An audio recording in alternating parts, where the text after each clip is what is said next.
യോഗ്യമാക്കി തന്നിരിക്കുന്നു. ഈ കൺവെൻഷനിൽ പങ്കുചേർന്ന് അനുഗ്രഹങ്ങൾ പ്രാപിക്കുവാൻ ഈ ദേശവാസികളെ ആത്മാർത്ഥമായിട്ട് നമ്മുടെ പള്ളിയുടെ അങ്കണത്തിലേക്ക് സ്വാഗതം ചെയ്യുന്നു. ഗാന ശുശ്രൂഷയ്ക്ക് മുമ്പായി പ്രാരംഭ പ്രാർത്ഥനയോടെ കൺവെൻഷൻ ആരംഭിക്കുന്നു. ഇപ്പോൾ റവറൻഡ് ഫാദർ സന്തോഷ് അഴകത്ത് അച്ഛൻ പ്രാർത്ഥിക്കുന്നു. പ്രാർത്ഥനയോടെ ഗാന ശുശ്രൂഷ ആരംഭിക്കുകയും ചെയ്യുന്നു. അച്ഛനെ പ്രാർത്ഥനയ്ക്കായിട്ട് ക്ഷണിക്കുന്നു.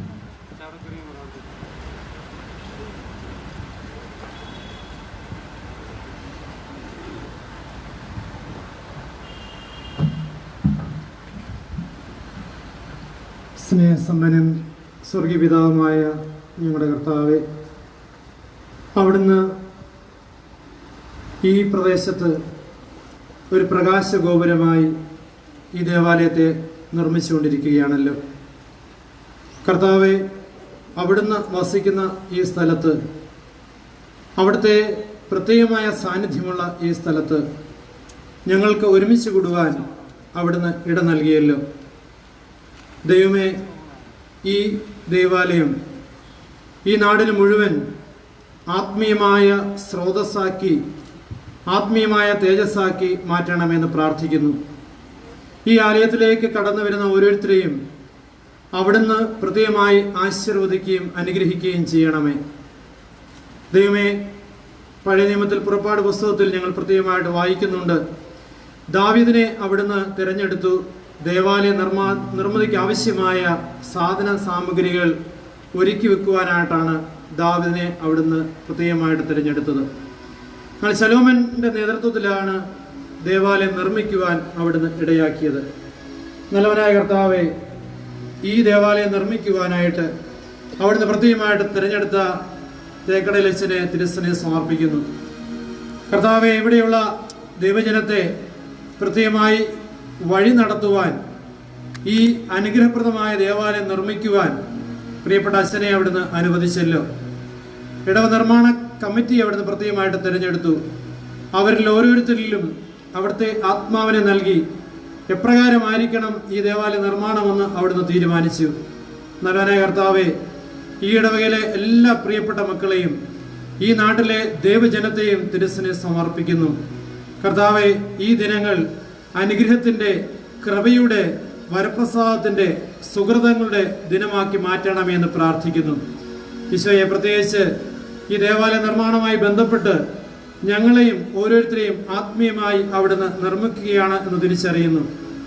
ആത്മീയമായ ഒരു മാനസാന്തരത്തിന് ഈ ദേവാലയ നിർമ്മാണം കാരണമാകണമെന്ന് പ്രാർത്ഥിക്കുന്നു. പ്രത്യേകിച്ച് ഈ ദിവസങ്ങളിൽ എക്യുമെനിക്കൽ കൺവെൻഷൻ നടക്കുന്ന വേളയിൽ ഈ നാട്ടിലുള്ള എല്ലാ മക്കൾക്കും അവിടുത്തെ വചനം പങ്കിട്ട് കൊടുക്കുവാൻ അവിടുന്ന് പ്രത്യേകമായ ദാസന്മാരെ തിരഞ്ഞെടുത്തിട്ടുണ്ടല്ലോ. ഇന്ന് തിരുവചനം ഞങ്ങളുമായിട്ട് പങ്കുവെക്കുന്ന വന്യ വൈദികനെ തിരുസനെ സമർപ്പിക്കുന്നു. നല്ലവനായ കർത്താവെ, അവിടുത്തെ വചനം, അവിടുന്ന് എന്താണ് ഞങ്ങളോട് സംസാരിക്കാനായിട്ടുള്ളത് എന്നുള്ളത് ഈ പ്രിയപ്പെട്ട വൈദികനിൽ കൂടി കേൾക്കുവാൻ ഞങ്ങളെ അവിടുന്ന് ഇടയാക്കണമെന്ന് പ്രാർത്ഥിക്കുന്നു. ഈ വചനം ഇരുതല വാളിനേക്കാൾ മൂർച്ചയുള്ളതാണെന്ന് തിരിച്ചറിവോടുകൂടി ഈ വചനത്തെ സ്വീകരിക്കുവാൻ അടിയങ്ങളെ യോഗ്യരാക്കണമേ എന്ന് പ്രാർത്ഥിക്കുന്നു. വന്യ വൈദികനെയും ശുശ്രൂഷ ചെയ്തുകൊണ്ടിരിക്കുന്ന, ആത്മീയമായി ശുശ്രൂഷ ചെയ്തുകൊണ്ടിരിക്കുന്ന എല്ലാ മക്കളെയും, ഗാനാലാപം കൊണ്ട് ഞങ്ങളെ ഓരോരുത്തരെയും അവിടുത്തോട് ബന്ധിപ്പിക്കുന്ന ഞങ്ങളുടെ ഗായക സംഘത്തെയും എല്ലാം തിരുസനെ സമർപ്പിക്കുന്നു. കർത്താവെ, ഞങ്ങളുടെ ഓരോരുത്തരെയും ഹൃദയങ്ങളെ തിരുസനെ സമർപ്പിച്ചുകൊണ്ട് ഈ അവസരത്തിൽ ഇവിടെ ആയിരിക്കുവാൻ കൃപ തരണമെന്ന് പ്രാർത്ഥിക്കുന്നു. അങ്ങനെ ഈ ദേവാലയവുമായി ബന്ധപ്പെട്ട് പ്രവർത്തിക്കുന്ന ഓരോ മക്കളെയും, ഇതിന്റെ നിർമ്മാണ പ്രവർത്തനത്തിലായിരിക്കുന്ന ഓരോ മക്കളെയും അവിടുത്തെ കരങ്ങളിൽ നൽകുന്നു. എല്ലാവരെയും അവിടുന്ന് സ്വർഗം തുറന്ന് ആശീർവദിക്കണമേ. വന്യ വൈദികരെയും ഈ ദേവാലയത്തിന് നേതൃത്വം കൊടുത്ത, ഇതിനോടുംഭാവം നെയ്ത ഓരോ മക്കളെയും അവിടുന്ന് ആശീർവദിക്കണമെന്ന് ഒരിക്കൽ കൂടി പ്രാർത്ഥിക്കുന്നു.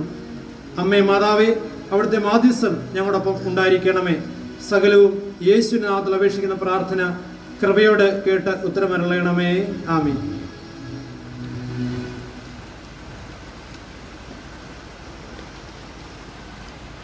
ഗാനശുശ്രൂഷ ആരംഭിക്കുന്നു. ആദ്യത്തെ ഗാനം പുസ്തകത്തിൽ 14-ാമത്തെ പാട്ട്, അൻപെഴുന്ന രക്ഷകനാം യേശുനാമത്തിൽ ഏകചിത്തരായി വീണ്ടും ഒന്നു ചേരുവാൻ എന്നാരംഭിക്കുന്നു.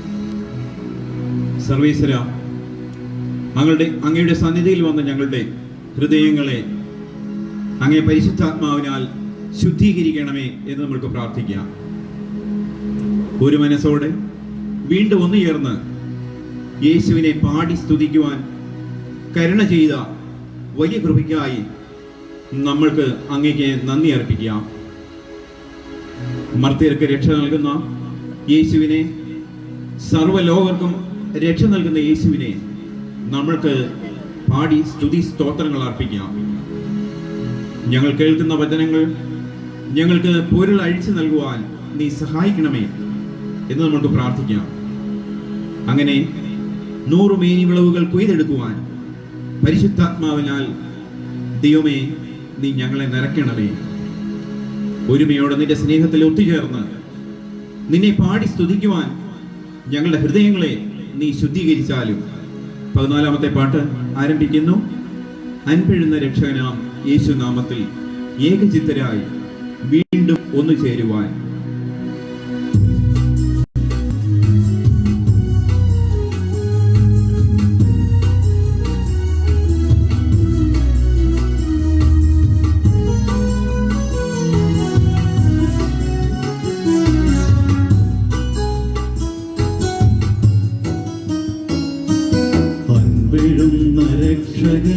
രക്ഷകനാമേശുനാമത്തിൽ ഏകചിത്തരായി വീണ്ടും ഒന്നു ചേരുവാൻ കരുണയോടനുഗ്രഹിച്ച വൻകൃപകൾക്കായി നന്ദിയോടെ ചേർന്ന് പാടിടാം. അൻപെഴുന്ന രക്ഷകനാമേശുനാമത്തിൽ ഏകചിത്തരായി വീണ്ടും ഒന്നു ചേരുവാൻ കരുണയോടനുഗ്രഹിച്ച വൻകൃപകൾക്കായി നന്ദിയോടെ ചേർന്ന് പാടിടാം. സ്തുതിച്ചിടാം മഹത്വനാമമെന്നുമെന്നുമേ, ഇഹത്തിലും പരത്തിലും വിശുദ്ധനാമമേ, മധ്യനേക രക്ഷമാർഗമായ നാമമേ, സർവലോക രക്ഷകനാം യേശുനാമമേ.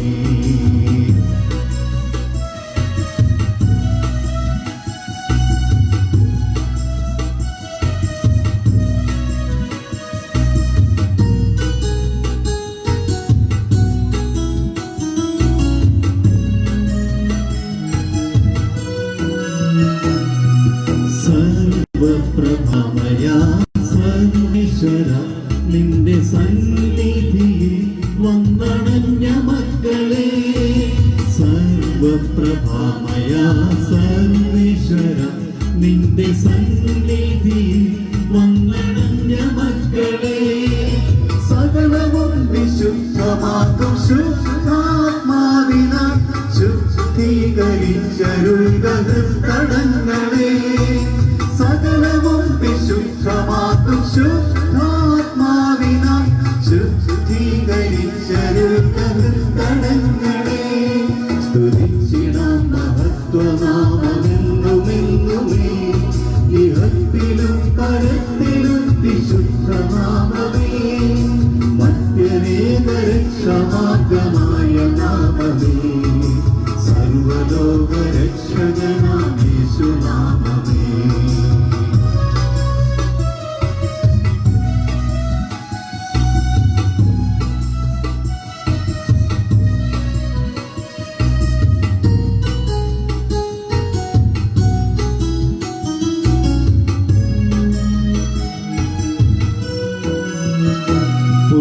ജീവൻ പകർന്നു നൽകും പൂഴിയുൾ മാറിടും ഊർജസ്വലങ്ങളാ തിരുവചനങ്ങൾ. പുതുജീവൻ പകർന്നു നൽകും പൂഴിയുൾ മാറിടും ഊർജസ്വലങ്ങളാ തിരുവചനങ്ങൾ. പൊരുളഴിച്ചു നൽകണേ നല്ല നിറങ്ങളാൽ 100 മേനി വിളവുകൾ കൊയ്തെടുക്കുവാൻ.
പാടിടുവാൻ അൻപിടുന്ന രക്ഷകനാം യേശുനാമത്തിൽ ഏകചിത്തരായി വീണ്ടും ഒന്നു ചേരുവാൻ കരുണയോടനുഗ്രഹിച്ച വൻകൃപകൾക്കായി നന്ദിയോട് ചേർന്ന് പാടിടാം അൻപിടുന്ന രക്ഷകനാം യേശുനാമത്തിൽ ഏകചിത്തരായി വീണ്ടും ഒന്നു ചേരുവാൻ കരുണയോടനുഗ്രഹിച്ച വൻകൃപകൾക്കായി നന്ദിയോട് ചേർന്ന് പാടിടാം സ്തുതിച്ചിടാം മഹത്വനാമമെന്നുമെന്നുമേ ഇഹത്തിലും പരത്തിലും വിശുദ്ധനാമമേ മർത്യനേക രക്ഷമാർഗമായ നാമമേ സർവലോക രക്ഷകനാം യേശുനാമമേ സ്തുതിച്ചിടാം മഹത്വനാമമെന്നുമെന്നുമേ ഇഹത്തിലും പരത്തിലും വിശുദ്ധനാമമേ മർത്യനേക രക്ഷമാർഗമായ നാമമേ സർവലോക രക്ഷകനാം യേശുനാമമേ.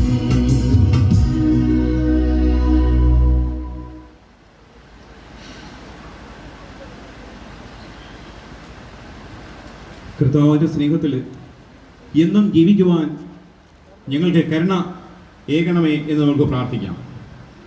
ലോകമോ പിശാചോ ഞങ്ങളെ തൊടുകയില്ല.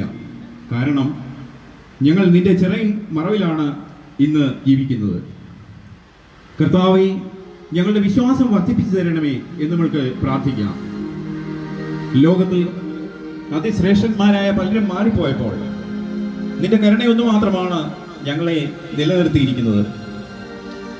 ഒരു നാൾ സ്വർഗകൂടാരത്തിൽ ഒത്തുചേർന്ന് എൻ്റെ പ്രിയന്റെ പൊന്മുഖം കാണുവാൻ ഞാൻ ഏറെ കാംക്ഷിച്ചിടുന്നു. പാഠപുസ്തകത്തിലെ 6-ാമത്തെ പാട്ട് കർത്താവിൻ സ്നേഹത്തിൽ എന്നും വർദ്ധിച്ചിടുവാൻ വൻകൃപയേകണേ.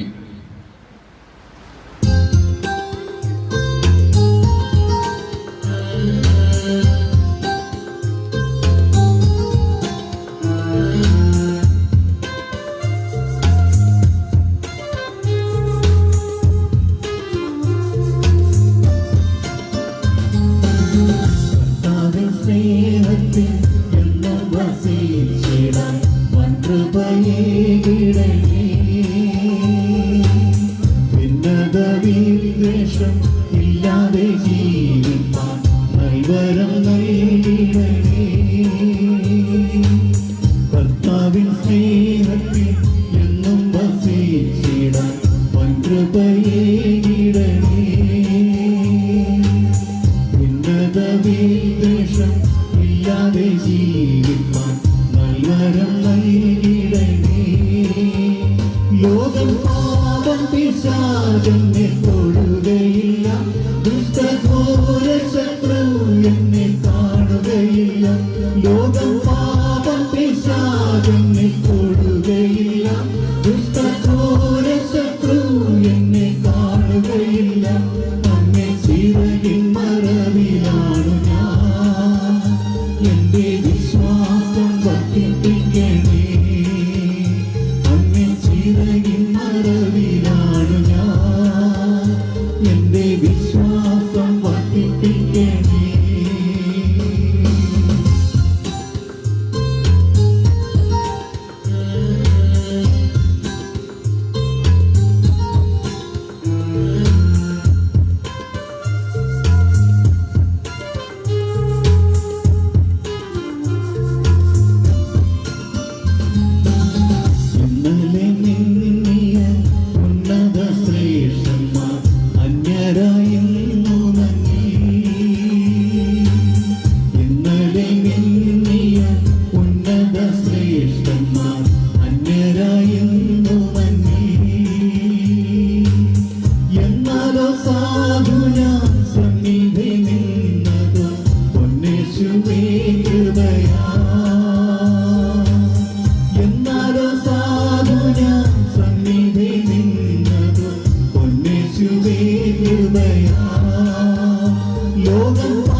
ദുഷ്ടഘോര ശത്രു എന്നെ കാണുകയില്ല.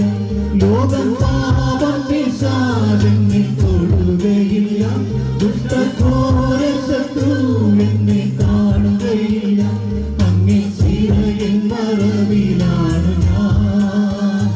എന്റെ വിശ്വാസം വർദ്ധിപ്പിക്കണേ. അങ്ങേ ചിറകിൻ മറവിലാണ് ഞാൻ. എന്റെ വിശ്വാസം വർദ്ധിപ്പിക്കണേ.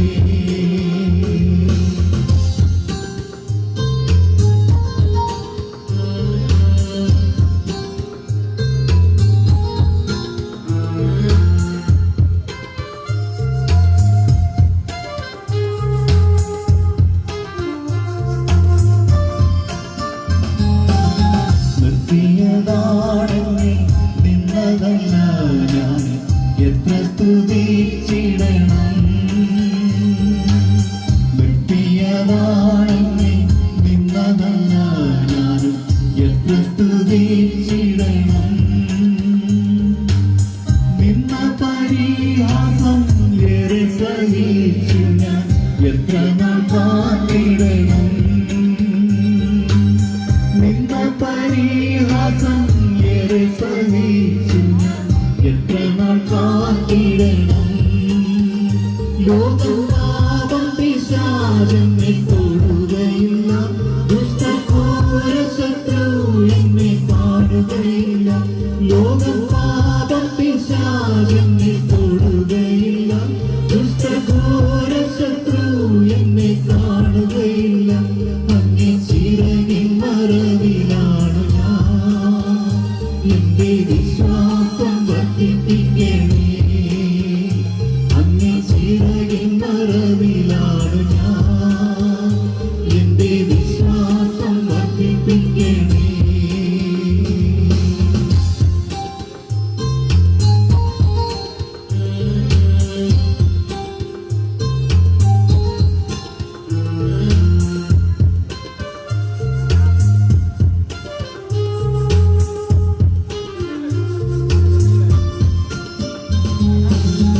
ഒന്നിക്കും ഒരു നാൾ സ്വർഗ്ഗദ്വാരത്തിൽ വന്നിക്കും ഞാൻ അമ്മാണി.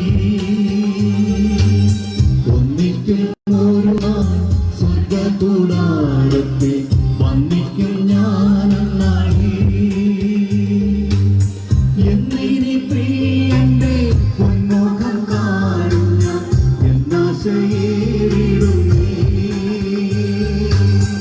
എന്നിനി പ്രിയന്റെ പൊന്മുഖം കാണും ഞാൻ എന്നാശയേറിടുന്നേ. ലോകപാപം പിശാചെന്നെ തൊടുകയില്ല.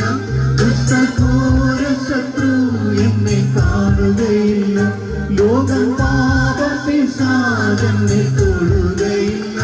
ദുഷ്ടഘോര ശത്രു എന്നെ കാണുകയില്ല.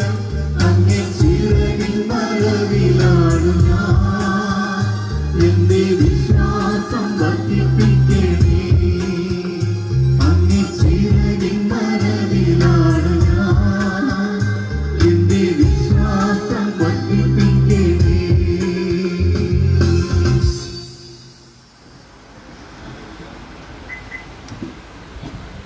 ദേവാദിദേവനെ നമുക്ക് പാടി പുകഴ്ത്താം. ഇന്നലെയും ഇന്നും എന്നും നമ്മുടെ കൂടെ മാറാതെ നിന്ന് നമ്മെ കാക്കുന്ന യേശുദേവനെ നമുക്ക് പാടി പുകഴ്ത്താം. എൻ്റെ ജീവിതത്തിൽ അതിഭയങ്കര കാറ്റും അലകളും അതിശക്തമായിട്ട് വരുമ്പോൾ എന്നെ കാത്ത് തൻ്റെ മാറോട് ചേർത്ത യേശുവിനെ നമുക്ക് പാടി പുകഴ്ത്താം. പെറ്റമ്മ തൻ്റെ കുഞ്ഞിനെ മറന്നാലും ഞാൻ നിന്നെ മറക്കുകയില്ല എന്ന വാഗ്ദത്തം തന്ന യേശുവിനെ നമുക്ക് പാടി പുകഴ്ത്താം. ഭൂമിയുടെ അറ്റത്തോളവും നിങ്ങൾ പോയി എൻ്റെ സാക്ഷികളാവുകയും എന്ന കൽപ്പന അനുസരിച്ച് എൻ്റെ ദേഹവും എൻ്റെ ദേഹിയും എൻ്റെ മനസ്സ് ഒരുമിച്ച് ചേർന്ന് എൻ്റെ കർത്താവിനായി വേല ചെയ്യുവാൻ എന്നെ സഹായിക്കണമേ എന്ന പാട്ടുപുസ്തകത്തിലെ 10ാമത്തെ പാട്ട് പാടി പുകഴ്ത്തിടാം ദേവദേവനെ പുതിയതാം കൃപകളോടെ.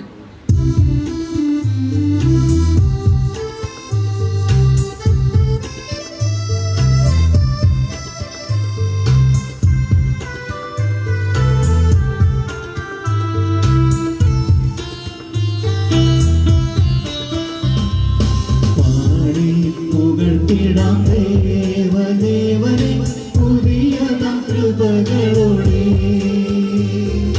പാടി പുകഴ്ത്തിടാം ദേവദേവനെ പുതിയതാം കൃപകളോടെ ഇന്നലെയും ഇന്നും എന്നും മാറാ യേശുവേ നാം പാടി പുകഴ്ത്താം ഇന്നലെയും ഇന്നും എന്നും മാറാ യേശുവേ നാം പാടി പുകഴ്ത്താം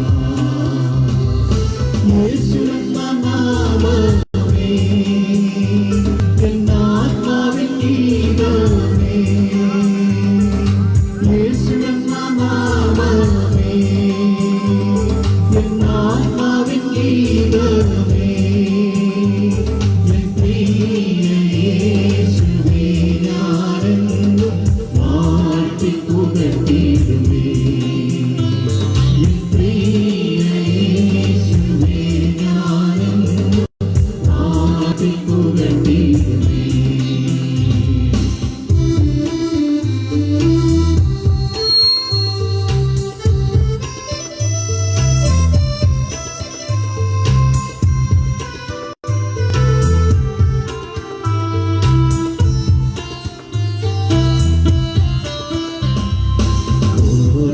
ഭയങ്കര കാറ്റും മലയും കൊടിയതായി വരും നേരത്തെ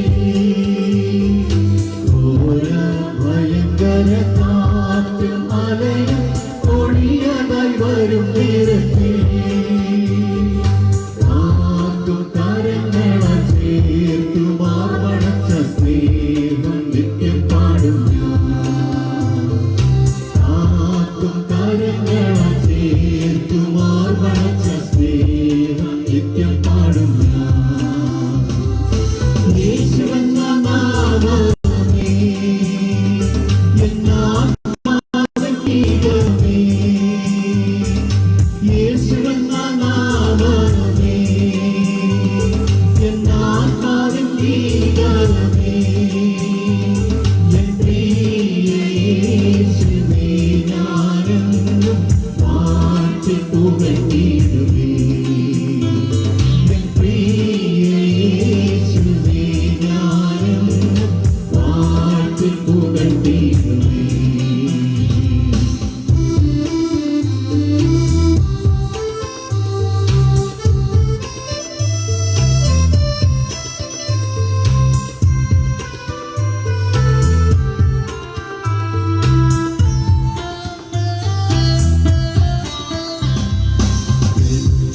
തള്ള കുഞ്ഞിനെ മറന്നാലും ഞാൻ മറക്കായെന്ന വാർത്തയാ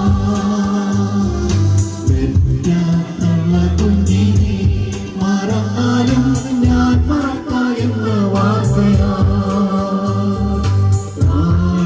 എന്നെ കരത്തിൽ വച്ചു ജീവപാതയെന്നും മൂടും ഞാൻ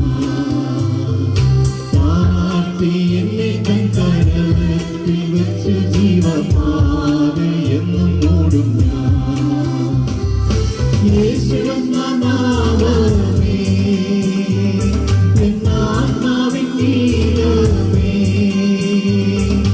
യേശുവെന്ന നാമമേ എന്നാത്മാവിൻ ഗീതമേ എൻ പ്രിയ യേശുവേ ഞാനെന്നും വാഴ്ത്തി പുകഴ്ത്തിയിടുമേ എൻ പ്രിയ യേശുവേ ഞാനെന്നും വാഴ്ത്തി പുകഴ്ത്തിയിടുമേ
വേദപുസ്തക പാരായണത്തിനായിട്ട് സിനി മറിയ ജോസിനെ വിളിക്കുന്നു.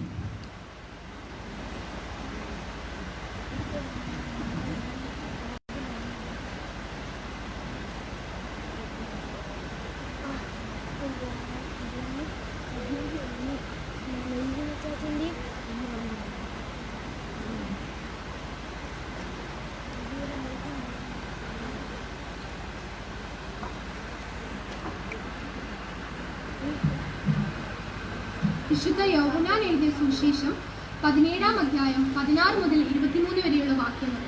യോഹന്നാൻ 17, 16 മുതൽ 23 വരെ. ഞാൻ ലൗകികനല്ലാത്തതുപോലെ അവരും ലൗകികന്മാരല്ല. സത്യത്താൽ അവരെ വിശുദ്ധീകരിക്കണമേ. നിന്റെ വചനം സത്യമാകുന്നു. നീ എന്നെ ലോകത്തിലേക്ക് അയച്ചതുപോലെ ഞാൻ അവരെയും ലോകത്തിലേക്ക് അയച്ചിരിക്കുന്നു. അവരും സാക്ഷാൽ വിശുദ്ധീകരിക്കപ്പെട്ടവർ ആകേണ്ടതിന് ഞാൻ അവർക്ക് വേണ്ടി എന്നെ തന്നെ വിശുദ്ധീകരിക്കുന്നു. ഇവർക്ക് വേണ്ടി മാത്രമല്ല, ഇവരുടെ വചനത്താൽ എന്നിൽ വിശ്വസിപ്പാനിരിക്കുന്നവർക്ക് വേണ്ടിയും ഞാൻ അപേക്ഷിക്കുന്നു. നീ എന്നെ അയച്ചിരിക്കുന്നു എന്ന് ലോകം വിശ്വസിപ്പാൻ അവർ എല്ലാവരും ഒന്നാകേണ്ടതിന്. പിതാവേ, നീ എന്നിലും ഞാൻ നിന്നിലും ആകുന്നത് പോലെ അവരും നമ്മിലാകേണ്ടതിന് തന്നെ. നീ എനിക്ക് തന്നിട്ടുള്ള മഹത്വം ഞാൻ അവർക്ക് കൊടുത്തിരിക്കുന്നു. നീ എന്നെ അയച്ചിരിക്കുന്നു എന്നും നീ എന്നെ സ്നേഹിക്കുന്നത് പോലെ അവരെയും സ്നേഹിക്കുന്നു എന്നും ലോകം അറിയുവാൻ നാം ഒന്നായിരിക്കുന്നത് പോലെ അവരും ഒന്നാകേണ്ടതിനും ഞാൻ അവരിലും നീ എന്നിലുമായി അവർ ഐക്യത്തിൽ തികഞ്ഞവരായിരിക്കേണ്ടതിനും തന്നെ. ബാർക്കുമാർ.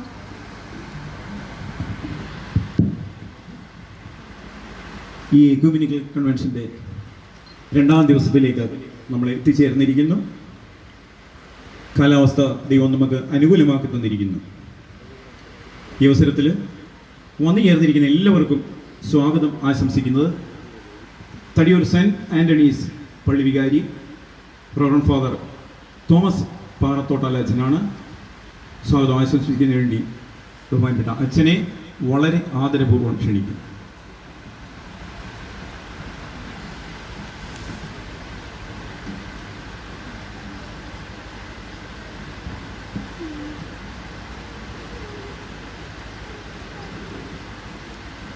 പിതാവും പുത്രനും പരിശുദ്ധാത്മാവുമായ ത്രിയേക ദൈവത്തിൻ്റെ നാമത്തിന് സ്നേഹവന്ദനം.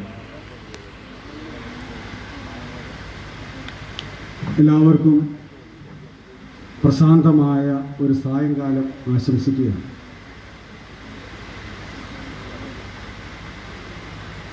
പ്രശാന്തമായ സായങ്കാലം ഇന്നലെ ചില പ്രക്ഷുബ്ധമായിട്ടുള്ള ഒരു സായങ്കാലമായിരുന്നെങ്കിൽ ഇന്ന് കുറച്ചുകൂടി മെച്ചപ്പെട്ട ഒരു അന്തരീക്ഷം നമുക്ക് ദൈവം തന്നിട്ടുണ്ട്. ഓരോ ദിവസവും മെച്ചപ്പെട്ട രീതിയിൽ അനുകൂലമായിട്ടുള്ള ക്രമീകരണങ്ങളാണ് ദൈവം നമുക്ക് വേണ്ടി നൽകുന്നത്. ഒരു പക്ഷേ നമ്മുടെ മനസ്സുകളെ ശാന്തമാക്കുവാനും ദൈവത്തിൻ്റെ വചനത്തിൻ്റെ പൊരുള് ഈ സായങ്കാലത്തിൽ സ്വീകരിച്ചുകൊണ്ട് ജീവിക്കുവാനും എല്ലാവർക്കും ഇടയാകട്ടെ എന്ന് ആദ്യമായിട്ട് പ്രാർത്ഥിക്കുന്നു. എക്യുമെനിക്കൽ കൺവെൻഷൻ്റെ 2ാം ദിവസം ഇന്ന് നാം ഒന്നിച്ചു ചേരുമ്പോൾ വായിച്ചു കേട്ട തിരുവചനങ്ങളുടെ അർത്ഥം അല്പമൊന്ന് ചിന്തിക്കുന്നത് ഈ ആമുഖ സമയത്ത് നല്ലതാണെന്ന് എനിക്ക് തോന്നുന്നു. ഈശോ ധാരാളം പ്രാർത്ഥനകൾ വിശുദ്ധ ഗ്രന്ഥത്തിൽ നൽകുന്നുണ്ട്. പ്രത്യേകിച്ച് നമുക്കറിയാവുന്നതുപോലെ പുതിയ നിയമത്തിൽ സുവിശേഷത്തിൽ ഈശോ പഠിപ്പിച്ച ഏറ്റവും ശ്രേഷ്ഠമായിട്ടുള്ള പ്രാർത്ഥനയാണ് സ്വർഗസ്ഥനായ ഞങ്ങളുടെ പിതാവേ. നമ്മളെല്ലാവരും ദിവസത്തിൽ പല പ്രാവശ്യം ഈ പ്രാർത്ഥന ചൊല്ലാറുണ്ട്. എന്നാൽ നമ്മൾ വിസ്മരിച്ചു പോകുന്ന ഒരു പ്രാർത്ഥന ഇന്ന് നമ്മൾ വായിച്ചു കേട്ട സുവിശേഷ ഭാഗത്തുണ്ട്. യോഹന്നാൻ്റെ സുവിശേഷം 17-ാമത്തെ അധ്യായത്തിൽ നാം ഒന്നായിരിക്കുന്നത് പോലെ അവരും നമ്മിൽ ഒന്നാകുന്നതിന് വേണ്ടി. പിതാവേ, നാം ഒന്നായിരിക്കുന്നത് പോലെ അവരും നമ്മിൽ ഒന്നാകുന്നതിന് വേണ്ടി പ്രാർത്ഥിക്കുന്നു. തീർച്ചയായിട്ടും ഈശോയുടെ ആ പ്രാർത്ഥന സഫലമാകേണ്ടത് കാലഘട്ടത്തിൻ്റെ ഒരു ആവശ്യമാണ്. ഒരുപക്ഷെ പലതരത്തിലുള്ള പ്രതിസന്ധികളുണ്ടെങ്കിലും ഈശോയുടെ പ്രാർത്ഥന സഫലമാക്കുവാനായിട്ട് എനിക്കും നിങ്ങൾക്കും എന്നെ ശ്രവിക്കുന്ന എല്ലാവർക്കും കടമയുണ്ട് എന്നുള്ള കാര്യം നാം വിസ്മരിച്ചുകൂടാ. സ്വർഗസ്ഥനായ പിതാവേ എന്ന പ്രാർത്ഥന പോലെ തന്നെ ഇന്ന് ഈ കാലഘട്ടത്തിൽ ഏറ്റവും പ്രസക്തമായിട്ടുള്ള പ്രാർത്ഥനയാണ്. പിതാവേ, നാം ഒന്നായിരിക്കുന്നത് പോലെ അവരും നമ്മിൽ ഒന്നായിരിക്കുന്നതിന് വേണ്ടി. അതിന് ഈ എക്യുമെനിക്കൽ കൺവെൻഷന് കഴിയട്ടെ എന്ന് ആശിക്കുന്നു. തുടർന്നുള്ള വർഷങ്ങളിലും ഒരുപക്ഷെ ഈ ദേവാലയ കൂദാശയുടെ ഓർമ്മ നിലനിർത്തുവാനായിട്ട് പ്രകാരമുള്ള എക്യുമെനിക്കൽ കൺവെൻഷന് സാധിക്കട്ടെ എന്ന് ആശിക്കുകയും പ്രാർത്ഥിക്കുകയും ചെയ്യും. ഇന്ന് തടിയൂർ സെന്റ് ആന്റണീസ് ദേവാലയത്തിലെ ആളുകൾ കുറച്ചുകൂടി ഈ ദേവാലയ അങ്കണത്തിൽ കൂടണം എന്ന് ആഗ്രഹിച്ചിട്ടുണ്ടാകാം. എന്നാൽ ചില പ്രത്യേകമായിട്ടുള്ള സാഹചര്യത്തിൽ തടിയൂർ സെന്റ് ആന്റണീസ് ദേവാലയത്തിൽ നിന്നും അധികം ആളുകൾ ഇവിടെ എത്തിയിട്ടില്ല. നമുക്കെല്ലാവർക്കും അറിയാവുന്നതുപോലെ 1928 സ്ഥാപിതമാണ് തടിയൂർ സെന്റ് ആന്റണീസ് ദേവാലയം. ബഹുമാനപ്പെട്ട ഡൊമിനിക് തോട്ടാശ്ശേരി അച്ഛൻ ചങ്ങനാശ്ശേരി മുനിസിപ്പൽ ചെയർമാനായിരുന്ന അദ്ദേഹം 30 കിലോമീറ്റർ സൈക്കിൾ ചവിട്ടിയാണ് ഈ തടിയൂര് 1928 അദ്ദേഹം കടന്നു വന്നു. അന്ന് വിളവധികം വേലക്കാരോ ചുരുക്കം എന്നുള്ള ദൈവത്തിൻ്റെ സ്വരം. അദ്ദേഹം ചങ്ങനാശ്ശേരിയുടെ മുനിസിപ്പൽ ചെയർമാനായിരുന്നു, ആദ്യത്തെ ചെയർമാനായിരുന്നു. തീക്ഷ്ണമതിയായിട്ട് അദ്ദേഹം ഓടി നടന്നുകൊണ്ട് ദൈവത്തിൻ്റെ വചനം പങ്കുവയ്ക്കുവാൻ ആരാധന സമൂഹത്തിൻ്റെ രൂപീകരണത്തിന് നിസ്തുലമായിട്ടുള്ള സേവനങ്ങൾ ചെയ്തിട്ടുണ്ട് എന്നുള്ള കാര്യം നാം ഓർമ്മിക്കുക. ശതാബ്ദിയുടെ ആഘോഷത്തിൻ്റെ നിറവിലേക്ക് പ്രവേശിക്കുകയാണ് തടിയൂർ സെന്റ് ആന്റണീസ് ദേവാലയം. ഏതായാലും ആരാധന സമൂഹത്തിൻ്റെ പേരിലുള്ള ആശംസയും പ്രാർത്ഥനയും നന്ദിയും ഒക്കെ തെളിയൂർ സെന്റ് ഫ്രാൻസിസ് ദേവാലയത്തിലെ അംഗങ്ങൾക്ക് ഓരോരുത്തർക്കും ആശംസിക്കുവാനായിട്ട് ഈ സമയം ഞാൻ വിനിയോഗിക്കുകയാണ്. തെളിയൂർ സെന്റ് ഫ്രാൻസിസ് സേവ്യർ മലങ്കര സുറിയാനി കത്തോലിക്ക പള്ളിയുടെ ദേവാലയ അങ്കണത്തിൽ ഇപ്പോൾ വരുമ്പോൾ ഒത്തിരിയേറെ സന്തോഷമുണ്ട്. ഇതിന് മുമ്പുള്ള രൂപം എനിക്കത്ര അതിനെക്കുറിച്ച് അത്ര കൃത്യമായിട്ടുള്ള വിവരങ്ങളില്ലെങ്കിലും ദേവാലയം മാത്രമല്ല ദേവാലയ അങ്കണവും ഒരു ആരാധനയ്ക്കുള്ള ഒരു മറ്റു മനുഷ്യരെ സഹായിക്കുവാനായിട്ട് തരത്തിൽ ദേവാലയ അങ്കണവും ക്രമീകരിച്ചിട്ടുണ്ട്. ബഹുമാനപ്പെട്ട നമ്മുടെ എല്ലാവരുടെയും പ്രിയപ്പെട്ട ബഹുമാനപ്പെട്ട തേക്കണേശൻ ഇതിനുവേണ്ടി നേതൃത്വം കൊടുത്തു.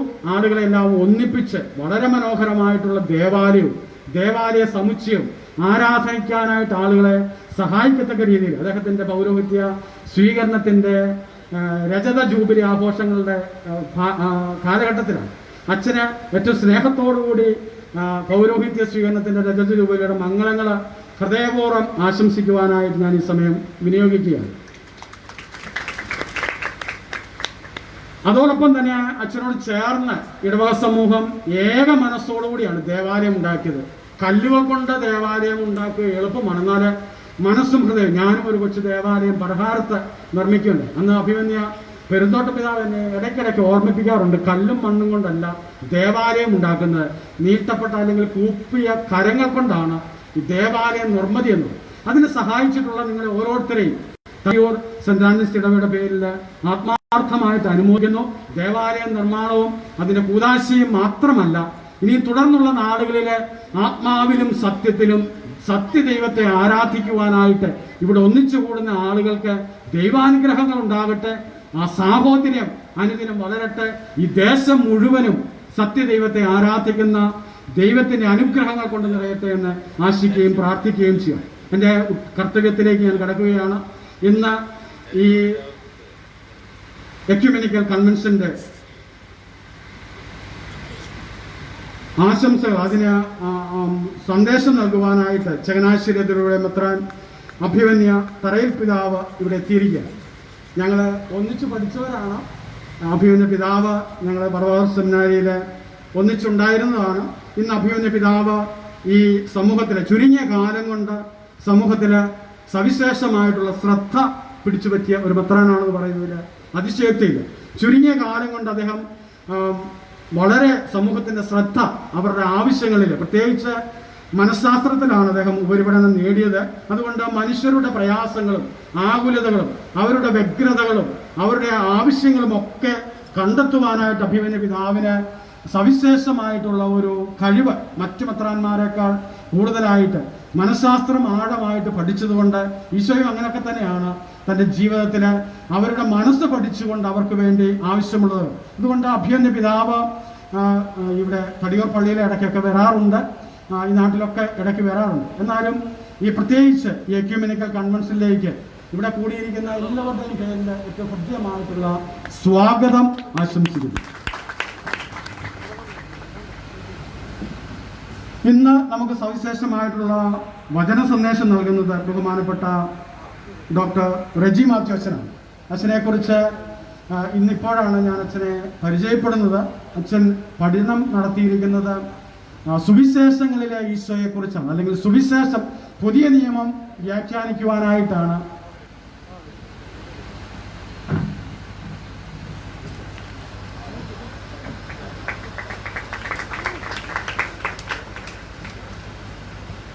ഡോക്ടർ റെജി മാത്യു അച്ഛൻ സുവിശേഷങ്ങളിലെ ഈശോയുടെ സുവിശേഷം വളരെ വ്യക്തമായിട്ട് മനസ്സിലാക്കുകയും അത് നമ്മുടെ പാദങ്ങൾക്ക് വിളക്കും വഴികളിലെ പ്രകാശവുമായിട്ട് തീരുവാനായിട്ട് അഗാധമായിട്ടുള്ള പാണ്ഡിത്യമുള്ള വ്യക്തിയാണ്. അദ്ദേഹം ഇപ്പോൾ ഓർത്തഡോക്സ് തിയോളജിക്കൽ സെമിനറി കോട്ടയത്ത് അദ്ദേഹം ഡീൻ ഓഫ് സ്റ്റഡീസ് ആയിട്ട് സേവനം ചെയ്യുകയാണ്. അദ്ദേഹം KCCയുടെ സെക്രട്ടറി ആയിരുന്നു. അതോടൊപ്പം തന്നെ തിരുവല്ല മുത്തൂർ സ്വദേശി അദ്ദേഹം നാഗപ്പൂർ ഓർത്തഡോക്സ് സെമിനാരിയിലെ മുൻ പ്രിൻസിപ്പളാണ്. അഗാധമായിട്ടുള്ള പാണ്ഡിത്യം, പ്രത്യേകിച്ച് സുവിശേഷങ്ങളുടെ ഈശോയെ കണ്ടെത്തുവാനുള്ള അദ്ദേഹത്തിന്റെ താല്പര്യം, അദ്ദേഹം ധാരാളം കൺവെൻഷനുകളിൽ ദൈവത്തിന്റെ സന്ദേശം വിശ്വാസികളെ ഓർമ്മിപ്പിക്കുന്നു. ഈ ഇടവക സമൂഹത്തിന്റെ പേരിൽ, ഇവിടെ കൂടിയിരിക്കുന്ന എല്ലാവരുടെയും പേരിൽ ബഹുമാനപ്പെട്ട ഡോക്ടർ റെജി മാത്യു അച്ഛന് ഹൃദ്യമായിട്ടുള്ള സ്വാഗതം ആശംസിക്കുന്നു.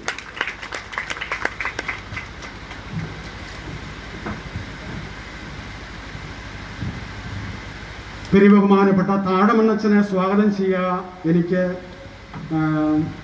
സാധിക്കത്തില്ല. കാരണം അച്ഛൻ ഈ ഇടവകയുടെ ഭാഗമാണ്. തിരുവല്ല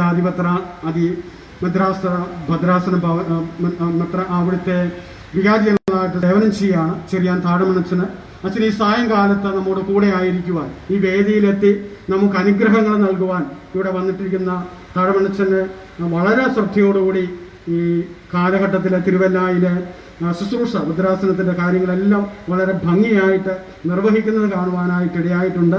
അപ്പൊ അച്ഛനെയും ഏറ്റവും സന്തോഷത്തോടുകൂടി ഹൃദ്യമായിട്ട് ഈ വേദിയിലേക്ക് സ്വാഗതം ചെയ്യും.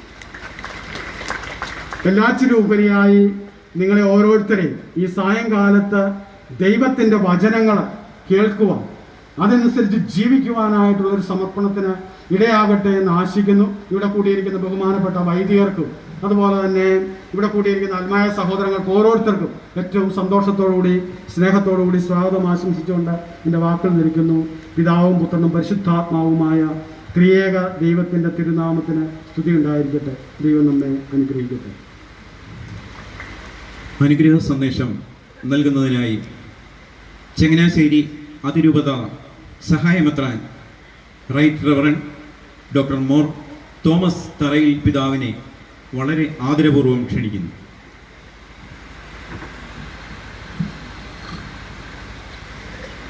തിരുവല്ല രൂപതയുടെ വികാരിയൻറാൻ ബഹുമാനപ്പെട്ട താഴ്മണച്ച, ഏറ്റവും പ്രിയപ്പെട്ട ഡോക്ടർ റെജി അച്ഛ, ബഹുമാനപ്പെട്ട വികാരി അച്ഛ, പ്രിയപ്പെട്ട അച്ഛന്മാരെ, ഏറ്റവും പ്രിയപ്പെട്ട സഹോദരി സഹോദരന്മാരെ, ഈ സായാഹ്നത്തിൽ അനുഗ്രഹീതമായ ഈ ദേവാലയ അങ്കണത്തിൽ നിങ്ങളോടൊപ്പം ആയിരിക്കുന്നതിൽ ഞാൻ ദൈവത്തിന് നന്ദി പറയുന്നു.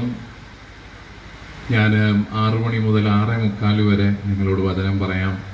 അത് കഴിഞ്ഞ് എനിക്കൊരു പരിപാടിക്ക് പോകണമെന്ന് പറഞ്ഞാണ് ഞാൻ വന്നത്. പക്ഷേ ഇപ്പോൾ 6:41 ഇനിയിപ്പോൾ ആ പരിപാടി അനുസരിച്ചാണ് 4 മിനിറ്റ് എനിക്ക് നിങ്ങളോട് സംസാരിക്കാൻ പറ്റുള്ളൂ. എന്നാലും നമുക്ക് എന്തെങ്കിലും ഒരു നീക്കുപോക്കൊക്കെ വരുത്തി നമുക്ക് ചെറിയൊരു സന്ദേശത്തോടു കൂടി സമാപിപ്പിക്കാം എന്ന് ഞാൻ വിചാരിക്കുകയാണ്. ആദ്യമായിട്ട് തന്നെ ഇത്രയും മനോഹരമായിട്ട് ഈ ദേവാലയം നിങ്ങൾ നിർമ്മിച്ചു. ഈ പ്രദേശത്തിന് മുഴുവൻ അനുഗ്രഹമായിരിക്കുന്നു. എന്നോട് ബഹുമാനപ്പെട്ട വികാരിച്ചൻ പറഞ്ഞു, നാനാജാതി മതസ്ഥര് ഈ ദേവാലയത്തിൻ്റെ നിർമ്മിതിയിൽ പങ്കാളികളായി. അതുതന്നെ ഒരു വലിയ സുവിശേഷ സാക്ഷ്യമാണ്.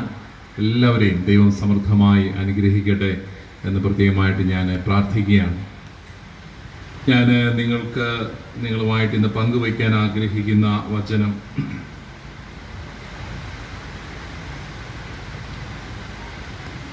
മത്തായിയുടെ സുവിശേഷം 8-ാം അധ്യായം 23 മുതലുള്ള തിരുവചനങ്ങളാണ്.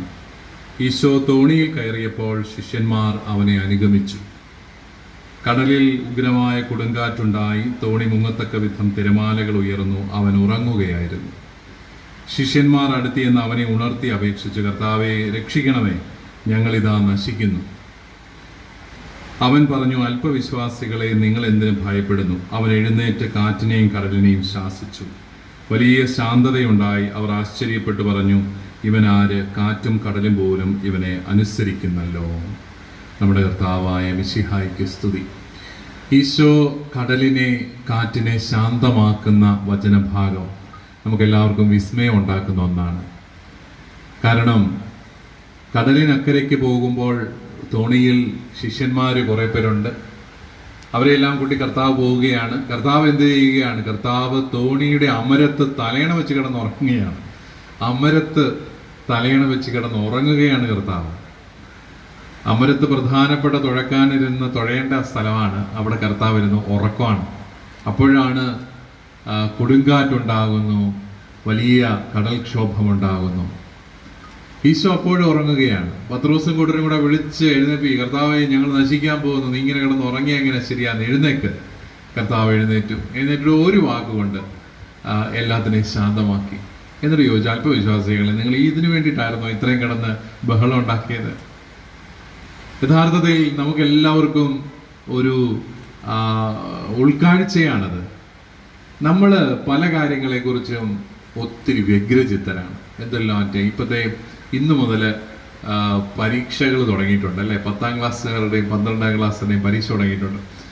ഇപ്പോൾ കുട്ടികൾക്ക് പരീക്ഷയാണെങ്കിൽ ആർക്കാ ടെൻഷൻ കൂടുതൽ? മാതാപിതാക്കൾക്കാണ്. ഞാനൊരു വീട്ടിൽ ചെന്നപ്പോൾ ഒരു പയ്യനെ കണ്ടു. ഞാനോട് ചോദിച്ചാൽ എന്നാണ് പരീക്ഷ? അവൻ പറഞ്ഞു, അങ്ങോട്ട് ചോദിക്കാൻ പറഞ്ഞു. അത് അമ്മ അവിടെ നിൽപ്പുണ്ട്. അമ്മ ഇങ്ങനെ ടൈം ടേബിളൊക്കെ ഇങ്ങനെ എഴുതി കലണ്ടറിലൊക്കെ മാർക്ക് ചെയ്തു. അയ്യോ അവൻ്റെ പരീക്ഷ ഇന്ന ദിവസം. അവൻ അവിടെ ചുമ്മാ വാട്സപ്പ് ഏതാണ്ടൊക്കെ നോക്കി അവനോട് ഇരിപ്പുണ്ട്. അവൻ പറഞ്ഞ എല്ലാം അങ്ങോട്ട് ചോദിക്കാം, അവിടെ അറിയത്തുള്ളൂ. അമ്മ പറയും ഇന്ന ദിവസം പരീക്ഷ പഠിക്കണമെന്ന് പറയുമ്പോൾ അവനെടുത്ത് പഠിക്കുക, അത്ര തന്നെ. അവൻ വളരെ കൂളാണ്. മാതാപിതാക്കൾ ആപ്പാടെ ടെൻഷൻ അടിച്ച് മരിച്ച് ജീവിക്കുകയാണ്. നമുക്ക് ഒത്തിരി പരവേശത്തോടു കൂടി ജീവിക്കുന്നവരാ നമ്മളെല്ലാവരും. എന്തോ ഒരു ടെൻഷനാ അല്ലേ? പണ്ടൊരാൾ പറഞ്ഞ പോലെ, എൻ്റെ അച്ഛാ കല്യാണം കഴിക്കുന്നതോടെ വരെ കല്യാണം നടക്കുമോ എന്നുള്ള ടെൻഷനാണ്. നടന്നു കഴിയുമ്പോൾ ഇതാണല്ലോ നടന്നത് എന്ന ടെൻഷൻ. പിന്നെ ആണ്ട കിടക്കുന്നു, കറണ്ടും പോയി അല്ലേ? അപ്പോ പിന്നെ അടുത്ത ടെൻഷൻ എന്താണ്? പിന്നെ പിള്ളേരുണ്ടാവും എന്നുള്ള ടെൻഷൻ. കാരണം ഉണ്ടായില്ലെങ്കിൽ അത് പഞ്ചായത്തിൽ ഉൾപ്പെടെ സർവ്വടത്തും ചർച്ചയാവും. അതുകൊണ്ട് ഇത് കുഞ്ഞുങ്ങളുണ്ടാവണം. അപ്പോൾ ഇത് ഉണ്ടാവുമോ? ഇനി ഉണ്ടായി കഴിഞ്ഞാലോ? ഉണ്ടായി കഴിഞ്ഞ് 2-3 ഉണ്ടായി കഴിയുമ്പോൾ പിന്നെയും ടെൻഷനാണ്. കാരണം എന്നാ, ഇതുങ്ങളാണല്ലോ മാതാവേ ഉണ്ടായത്, ഇങ്ങോട്ട് വരാൻ പറയാം, കൃത്യം അങ്ങോട്ട് പോകുന്ന 2-3. പിന്നെ ഇതുങ്ങൾ മര്യാദയ്ക്ക് വളർന്നു വരുമോ എന്നുള്ളൊരു ടെൻഷൻ. വളർന്നു കഴിഞ്ഞാൽ നമ്മൾ പറയുന്ന പോലെയൊക്കെ കല്യാണം കഴിക്കുമോ അതോ വല്ലയിടത്ത് ഓടിപ്പോകുമോ എന്നുള്ള ടെൻഷൻ. ഇനി എങ്ങാനും കല്യാണം നടന്നാലോ വീണ്ടും പഴയ രീതിയിൽ ടെൻഷൻ തുടങ്ങും. എന്താ, ഇവർക്ക് പിള്ളേരുണ്ടാവുമോ? ഇങ്ങനെ ടെൻഷൻ അടിച്ച് നമ്മളൊരു 19-22 വയസ്സാകുമ്പോൾ അങ്ങ് മരിച്ചു പോകും. സന്തോഷമായിട്ട് ജീവിച്ചോ എന്ന് ചോദിച്ചു കഴിഞ്ഞാൽ ഇല്ല. പിന്നെ എന്തിനാണ് നമ്മളിങ്ങനെ പ്രാർത്ഥിക്കുന്നത്? ആ ഒരു പിടിയില്ല. ഫ്രാൻസിസ് മാർപ്പാപ്പ നമ്മളോട് ചോദിക്കുന്ന വളരെ ലളിതമായൊരു ചോദ്യമുണ്ട്. ക്രിസ്തുവിൽ വിശ്വസിക്കുകയും ദുഃഖിച്ച് നടക്കുകയും ചെയ്യാൻ നിങ്ങൾക്ക് എന്താ അവകാശം? കർത്താവായ ഈശോ മിശിഹായിൽ നമ്മൾ വിശ്വസിക്കുകയാണ്. നമ്മൾ വിശ്വസിക്കുന്നത് കുരിശിനെ മഹത്വത്തിന്റെ ചിഹ്നമാക്കിയ കർത്താവിലാണ്. നമ്മൾ വിശ്വസിക്കുന്നത് കാലിത്തൊഴുത്തിൽ പിറന്ന ദൈവത്തിലാണ്. കാലിത്തൊഴുത്തിനെ ദൈവത്തിന്റെ പിറക്കാനുള്ള ഇടമാക്കി മാറ്റിയ ദൈവത്തിലാണ്. നമ്മൾ വിശ്വസിക്കുന്നത് എല്ലാ അസാധ്യതകളെയും സാധ്യതകളാക്കിയ ദൈവത്തിലാണ്. പക്ഷേ ക്രിസ്ത്യാനിയുടെ മുഖം കണ്ടാൽ ദുഃഖവെള്ളിയാഴ്ച മാത്രമേ ഉള്ളെന്ന് തോന്നും. അവൻ എന്നും ടെൻഷനാണ്, പരവേശമാണ്, സങ്കടമാണ്. ഞാൻ പലപ്പോഴും ചിന്തിച്ചിട്ടുണ്ട്, നമ്മുടെയൊക്കെ കുടുംബങ്ങളിൽ ഈ കുർബാനയൊക്കെ കഴിഞ്ഞ് വീട്ടിൽ ചെല്ലുന്നു, അതിൻ്റെയൊക്കെ വല്ല സന്തോഷമുണ്ടോ, വല്ല സമാധാനമുണ്ടോ? കുർബാന കഴിഞ്ഞിട്ട് വേണം അങ്ങോട്ട് 2 ചോദിക്കണമെന്ന് പറഞ്ഞുകൊണ്ടാണ് പള്ളിയിൽ നിന്ന് ഇറങ്ങുന്നത് തന്നെ. മിക്കവാറും നമ്മുടെ കുടുംബങ്ങളിൽ നിറഞ്ഞു നിൽക്കുന്ന വികാരം എന്താണെന്ന് ചോദിച്ചു കഴിഞ്ഞാൽ അരിശം, ദേഷ്യം, പരാതി, കുറ്റപ്പറച്ചിൽ, വഴക്ക്, വിദ്വേഷം, ഇതൊക്കെ തന്നെയാണ്. വീട്ടിലെല്ലാവരും കൂടെ വട്ടം കൂടിയിരുന്ന് തമാശ പറയുന്ന സമയം എത്ര കാണും? ഒരു പിടിയില്ല. പരിഹസിക്കും, ആർക്കെങ്കിലും മുറിപ്പെടും. ഒരാൾ കരയുകയും മറ്റേ ആൾ ചിരിക്കുകയും ചെയ്യുന്നതിന്റെ പരിപാടിയാണ് പരിഹാസം. പറയുന്നയാള് ഭയങ്കരമായിട്ട് സന്തോഷിക്കും, കേൾക്കുന്നയാൾ ആപ്പടെ മുറിപ്പെട്ടു പോകും. നമ്മുടെയൊക്കെ കുടുംബങ്ങൾക്ക് എന്തുകൊണ്ട് കുറച്ചും കൂടെ ശാന്തത, കുറച്ചും കൂടെ ഒരു സ്വസ്ഥത, കുറച്ചും കൂടെ ഒരു സന്തോഷം ഉണ്ടാകുന്നില്ല? അത് നമ്മളെല്ലാവരും ചിന്തിക്കേണ്ടതാണ് പ്രിയപ്പെട്ടവർ. കാരണം സുവിശേഷം ടെൻഷൻ അടിക്കാനായിട്ട് പറഞ്ഞിരിക്കുന്നതല്ല. ഈശോ ഏറ്റവും കൂടുതൽ നമ്മളോട് പറയുന്ന വാക്യം എന്താണെന്നറിയാമോ? ഭയപ്പെടേണ്ട, അല്ലെ? ഭയപ്പെടേണ്ട, ആരെയും പേടിക്കണ്ട. ഇപ്പൊ പക്ഷേ ഈ പള്ളിയുടെ കാര്യം പറഞ്ഞു പോലും നമുക്ക് പേടിയാ, അല്ലെ? കർത്താവ് പണി തരുമോ? അതാണ് പേടി. എന്നോട് ചെറുപ്പക്കാർ ചോദിച്ചു, പിതാവേ ഈ കൊറോണ തമ്പുരാൻ നമുക്കിട്ട് പണി തന്നതാണോ? നമ്മള് മര്യാദയ്ക്ക് നടക്കാഞ്ഞിട്ട് നമുക്ക് ശിക്ഷിച്ചതാണോ? അങ്ങനെയൊക്കെ പറയുന്നവരുണ്ട്. കാരണം പേടിപ്പിച്ച് ദൈവത്തിന്റെ അടുക്കൽ കൊണ്ടുവരിക എന്ന് പറയുന്നത് എളുപ്പമുള്ള കാര്യമാണ്. സ്നേഹത്തെക്കുറിച്ച് പറഞ്ഞ് പള്ളിയിലേക്ക് വരിക എന്ന് പറഞ്ഞ പാടാ. ഇപ്പോൾ ഞായറാഴ്ച കിടന്നുറങ്ങുന്ന പയ്യനായിട്ട് 2 എണ്ണം കൊടുത്തിട്ട് പോയി പള്ളി പോടാന്ന് പറഞ്ഞാൽ അവൻ അന്നേരം പള്ളി പോകും. അല്ലാതെ അമ്മ അവന്റെ പുറകെ, മോനെ ദൈവമായ കർത്താവ് നിന്നെ സ്നേഹിച്ച വഴികൾ നീ ഓർക്കുവേൻ, നീ പള്ളി പോവുകയെ എന്നൊക്കെ പറഞ്ഞാൽ അമ്മ പോയി പണി നോക്കാൻ പറയും. അതാണ്. അപ്പൊ സ്നേഹം പറഞ്ഞ് മാറ്റം ഉണ്ടാക്കാനായിട്ട് ബുദ്ധിമുട്ടാണ്, ശിക്ഷിച്ച് മാറ്റം ഉണ്ടാക്കാനായിട്ട് എളുപ്പമാണ്. അപ്പൊ യഥാർത്ഥത്തിൽ ഞാൻ എന്നോട് ചോദിച്ച പയ്യനോട് ഞാൻ പറഞ്ഞു, മോനെ കൊറോണ ദൈവം ശിക്ഷിച്ചാണോ എന്ന് പറയാൻ എനിക്കറിയില്ല. കാരണം ഞാൻ അറിയുന്ന ദൈവം അങ്ങനെ ഒത്തിരി ശിക്ഷിക്കുന്നയാളല്ല, രക്ഷിക്കാനായി ഏതറ്റം വരെയും പോകുന്നയാളാണ്. പിന്നെ കൊറോണ ചിലപ്പോ ദൈവം നമ്മളെ ചില കാര്യങ്ങൾ പഠിപ്പിക്കാനായിട്ട് ആഗ്രഹിക്കുകയായിരിക്കും. അത് നമ്മളെല്ലാവരും കൂടെ ശ്രമിക്കണം. എന്താണ് ഈ കോവിഡ് നമ്മളെ പഠിപ്പിക്കുന്നത്? അപ്പോൾ അല്ലാതെ ദൈവം നമ്മളെ ശിക്ഷിക്കാൻ ആഗ്രഹിക്കത്തില്ല. നമ്മൾ പക്ഷെ പേടിക്കുകയാണ്, ഭയപ്പെടുകയാണ്. ഞാൻ കുറെ നാളുകൾക്ക് മുമ്പ് ഒരു മെത്രാനൊക്കെ ആകുന്നതിന് മുമ്പ് ഒരു സഹോദരി എൻ്റെ അടുക്കൽ വന്നു. എന്താണ് പ്രശ്നം? അവരുടെ വീട്ടിലെല്ലാം ആകപ്പാടെ കുഴപ്പമായി. അവരുടെ വീട്ടിൽ ഒരു സ്വർണ്ണമാല നഷ്ടപ്പെട്ടു പോയി. ഉടനെ അവർക്ക് ഇത് നമ്മൾ പറഞ്ഞിട്ടാണ്, സ്വർണ്ണമാല നഷ്ടപ്പെട്ടു പോയി, ഒരു മാല നഷ്ടപ്പെട്ടു. അതിപ്പോ എന്നാ ചെയ്യാനാ? നഷ്ടപ്പെട്ടു പോയി, അത് നഷ്ടപ്പെട്ടു. ഇനിയിപ്പോ അടുത്ത് ഉണ്ടാക്കാൻ ശ്രമിക്കുക. പ്രാർത്ഥിച്ചു പറഞ്ഞു, മാല എങ്ങും പോയിട്ടില്ല. അയ്യോ, അതെവിടാ? മാല ആ വീട്ടിൽ തന്നെ ഉണ്ട്. അത് ഇന്നത്തേക്ക് 28-ാം മുഖം കിട്ടുമെന്ന് പറഞ്ഞു. 28 ദിവസമായി കിട്ടിയില്ല എന്ന് മാത്രമല്ല, വീട്ടിലുള്ളവർക്കെല്ലാം അങ്ങോട്ടും ഇങ്ങോട്ടും സംശയമായി. ഇവനാണോ എടുത്തത്? ഭാര്യയ്ക്ക് ഭർത്താവിനെ സംശയം, ഭർത്താവിന് ഭാര്യയെ സംശയം, ഇവർക്ക് പിള്ളേരെ സംശയം, മാതാപിതാക്കൾക്ക്. ഇപ്പൊ ആമ്പിള്ളേരെ അവന്മാരെ വല്ലതും മാലയെടുത്ത് പാത്തി വെച്ചിരിക്കുകയാണോ? പിന്നെ വല്യമ്മയെ സംശയം, അമ്മായിമ്മയെ ഒരു പ്രത്യേക സംശയം. ആകെപ്പാടെ സമാധാനമായിട്ട് പൊക്കോണ്ടിരുന്ന ഒരു വീട്ടുകാർ അങ്ങോട്ടും ഇങ്ങോട്ടും സംശയിക്കുക. എന്നിട്ട് പിന്നെ 28 ആയപ്പോഴത്തേക്ക് അവർ ചെന്നു, വീണ്ടും പ്രാർത്ഥനക്കാരൻ്റെ അടുത്തിട്ടെന്ന് പറഞ്ഞു കിട്ടിയില്ല.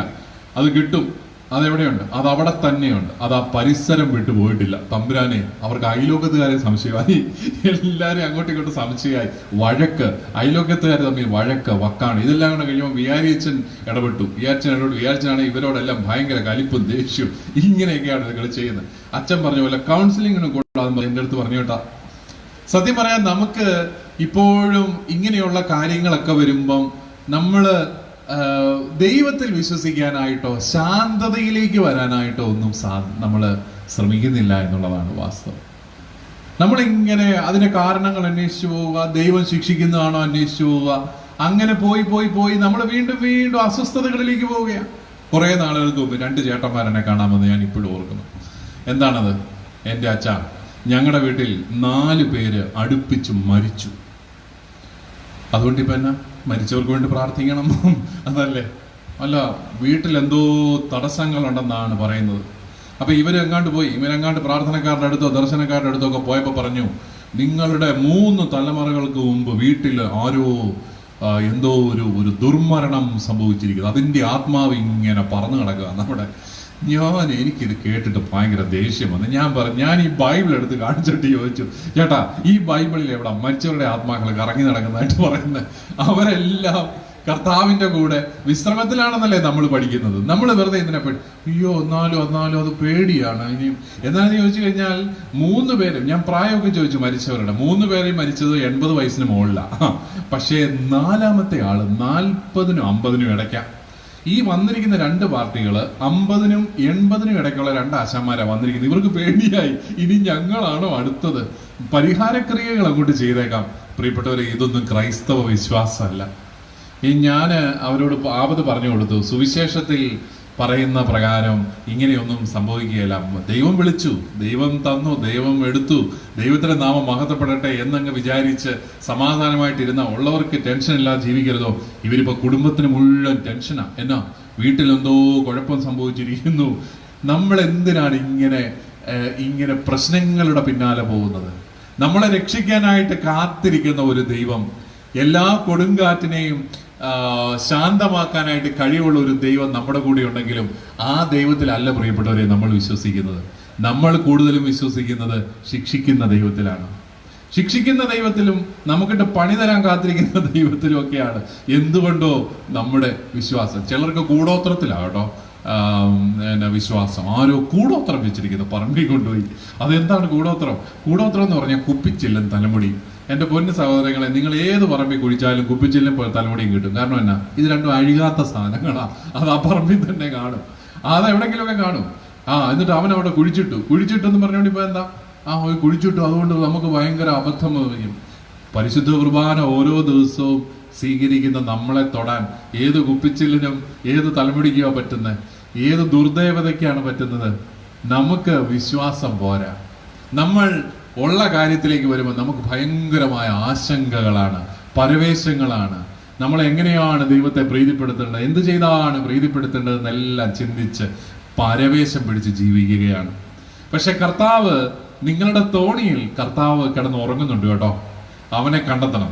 അവനെ കണ്ടെത്തിയാൽ അവനെ ഇടയ്ക്കിടയ്ക്ക് എഴുന്നേൽപ്പിച്ചോ, കുഴപ്പമൊന്നുമില്ല, അവൻ ശാന്തമാക്കിക്കോളും. പിന്നെ അതാണ്, കർത്താവ് നമ്മുടെ കൂടെ ഉണ്ടെങ്കിൽ ശാന്തതയോടെ ജീവിക്കാൻ പറ്റും. ഞാൻ പറയും, വിശ്വസിക്കുന്നവന് വിശ്വസിക്കാതെ തമ്മിലുള്ള വ്യത്യാസം, വിശ്വസിക്കുന്നവന് എല്ലാ വാതിലുകളും അവന്റെ മുമ്പിൽ അടയുമ്പോൾ വിശ്വാസത്തിന്റെ വാതിൽ തുറക്കും. അവന് ശാന്തതയോടെ ധീരതയോടെ ജീവിക്കാനായിട്ട് പറ്റും. ക്രിസ്ത്യാനി ധീരതയുള്ളവനാണ്, ശാന്തതയുള്ളവനാണ്. ക്രിസ്ത്യാനിയെ തോൽപ്പിക്കാൻ പറ്റുകയില്ല. കാരണം ക്രിസ്ത്യാനി കുരിശിനെ മഹത്വത്തിന്റെ ചിഹ്നമാക്കി മാറ്റുന്ന പാർട്ടിയാണ്. കാരണം നമ്മൾ വിശ്വസിക്കുന്ന നമ്മുടെ ദൈവം കുരിശിൽ മരിച്ച് തന്റെ മരണത്തെയും പീഡാനുഭവത്തെയും പ്രശ്നങ്ങളെയും സർവ്വ തകർച്ചകളെയും മഹത്വത്തിന്റെ അടയാളമാക്കി മാറ്റിയവനാണ്. ആ ഈശോയിൽ നമ്മൾ വിശ്വസിക്കുന്നുണ്ടോ എന്നുള്ളതാണ്. ഇപ്പൊ നമ്മൾ ഉയർപ്പൊക്കെ ആഘോഷിച്ചു. ഉയർപ്പ് ആഘോഷിച്ചിട്ട് എന്ത് വ്യത്യാസം നമ്മുടെ ജീവിതത്തിലുണ്ടായ? ഈശോ ഇന്നും ജീവിക്കുന്നുണ്ടെന്നും എൻ്റെ കൂടെ നടക്കുന്നുണ്ടെന്നുള്ളൊരു ധൈര്യം നമുക്കുണ്ടോ? എന്നോടൊരു കൊച്ചു പെൺകുട്ടി ഉയർപ്പ് ദിവസം എൻ്റെ ലോവയിൽ ഇങ്ങനെ പിടിച്ചു നിർത്തിയിട്ട് അവൾ പറഞ്ഞു, അച്ഛാ ഉയർപ്പിൻ്റെ ഈസ്റ്ററിൻ്റെ ദിവസം വീട്ടിൽ പപ്പായും മമ്മിയും കൂടെ വഴക്ക് പിടിക്കാതിരിക്കാൻ പ്രാർത്ഥിക്കണം. അതാണ് അവളുടെ ആഗ്രഹം. എന്ന് പറഞ്ഞാൽ ഈസ്റ്ററിൻ്റെ അന്നും ഉണ്ട് വഴക്ക്. ഇപ്പം ഞാൻ ചോദിച്ചു, അതിനടി ഈസ്റ്ററിന് പ്രത്യേക വഴക്കുണ്ടോ? ഉണ്ടെന്നാണ് അവൾ പറയുന്നത്. ഈസ്റ്ററിനും ക്രിസ്മസിനും വീട്ടിൽ പ്രത്യേക തല്ലുണ്ടെന്നാണ് പറയുന്നത്, ഭാര്യ ഭർത്താക്കന്മാർ തമ്മിൽ. കൊച്ചിന് ആഗ്രഹം, അമ്മ നന്നായിട്ട് താറാവ് കറി വെക്കും കേട്ടോ, നല്ല ടേസ്റ്റായിട്ട് ഉണ്ടാക്കും. അമ്മ രാവിലെ താറാവൊക്കെ ഒരുക്കുമ്പോഴേ ഇവളത് ഇങ്ങനെ ചുറ്റിപ്പറ്റിയൊക്കെ നടക്കും. അവൾക്ക് ഭയങ്കര പ്രതീക്ഷയാണ് ഉച്ചയ്ക്ക് താറാവ് കറി കഴിക്കാം. പക്ഷെ ഇതേതാണ്ട് വേഗുന്ന പരുവാകുമ്പോഴത്തേക്ക് അപ്പൻ കയറി വരും. അപ്പൻ കയറി വന്ന് എന്തെങ്കിലും, അപ്പൻ ഇച്ചിരി വെള്ളം അടിച്ചുകൊണ്ടൊക്കെയാണ് വരുന്നത്. കാരണം ഈസ്റ്റർ അല്ലേ, ആഘോഷിക്കാൻ പറ്റിയല്ലോ. എന്നിട്ട് ഭാര്യയുമായിട്ട് വഴക്ക് പിടിക്കും. അവസാനം കഥാന്ത്യത്തിൽ അപ്പൻ കൊണ്ടുപോയി ആ താറാവ് കറി തോട്ടിൽ എറിഞ്ഞു കളയും. ഇതാണ് കൊച്ചിന്റെ സർവ്വ പ്രതീക്ഷകളും പോയി. അതുകൊണ്ടാണ് അവൾ പ്രാർത്ഥിക്കാൻ പറയുന്നത്, ഇന്നെങ്കിലും സമാധാനമായിട്ടിരിക്കാൻ പ്രാർത്ഥിക്കണം, ഇന്ന് നന്നായിട്ട് ഭക്ഷണം കഴിക്കണം. പ്രിയപ്പെട്ടവരെ, ഉദ്ധാനം ചെയ്തെന്ന് പറയുകയും പരവേശവും ടെൻഷനും വഴക്കുകളും വിദ്വേഷങ്ങളും ഒന്നും മാറാതിരിക്കുകയും ചെയ്തു കഴിഞ്ഞാൽ അതെങ്ങനെയാ ശരിയാകുന്നത്? ഈ ക്രിസ്തുവിൽ വിശ്വസിക്കുകയും ദുഃഖിതരെ പോലെ ആശങ്കാകുലരായിട്ട് ജീവിക്കുകയും ചെയ്യാൻ നിങ്ങൾക്ക് എങ്ങനെ സാധിക്കുന്നു? അതുകൊണ്ട് എനിക്ക് നിങ്ങളുമായിട്ട് പങ്കുവയ്ക്കാനുള്ള സന്ദേശം, നമ്മൾ ഈശോ മിശിഹായിൽ വിശ്വസിക്കുന്നവരാണെന്ന് പറയുമ്പോൾ നമ്മൾ നല്ല ധൈര്യമുള്ള മനുഷ്യരാണ്. ഏത് ബുദ്ധിമുട്ടുകളെയും ധീരതയോടെ തരണം ചെയ്യാൻ ധൈര്യമുള്ളവരാണ്. സാധാരണ നഷ്ടങ്ങളിൽ തളരുന്നവനല്ല ക്രിസ്ത്യാനി, സാധാരണ പരാജയങ്ങൾക്ക് തോൽപ്പിക്കാനാവാത്തവനാണ് ക്രിസ്ത്യാനി. കാരണം ക്രിസ്ത്യാനിയുടെ കയ്യിൽ കുരിശുണ്ട്. ഈ കുരിശ് അപമാനത്തിന്റെ ചിഹ്നമായിരുന്നു, കർത്താവ് അത് മഹത്വത്തിന്റെ ചിഹ്നമാക്കി മാറ്റി. അത് അലങ്കരിച്ചു വെക്കാൻ മാത്രം കൊള്ളാവുന്നതല്ല, ജീവിതത്തിന്റെ ഏറ്റവും വലിയ പാഠം അതാണ്, നമ്മളെ ശാന്തമാക്കുന്ന അനുഭവം. അതുകൊണ്ട് എനിക്ക് നിങ്ങളോട് പങ്കുവയ്ക്കാനുള്ളത്, പ്രിയപ്പെട്ടവരെ, ഓരോ വർഷവും ക്രൈസ്തവ വിശ്വാസത്തിൽ വളരും തോറും നമ്മളുടെ മനസ്സും ശരീരവും ശാന്തമായി വരണം. നമ്മൾ ശാന്തമാകണം. നമ്മുടെയൊക്കെ കുടുംബങ്ങളിൽ ഈ നെഗറ്റീവ് വർത്തമാനങ്ങൾ ഒത്തിരി കുറയണം. എന്നിട്ട് നല്ലത് പറയാനായിട്ട് പഠിക്കണം. നല്ലത് പറയാൻ പഠിക്കണം. പരസ്പരം പ്രോത്സാഹിപ്പിക്കുന്ന വർത്തമാനങ്ങൾ രാവിലെ മുതൽ ഉണ്ടാവണം.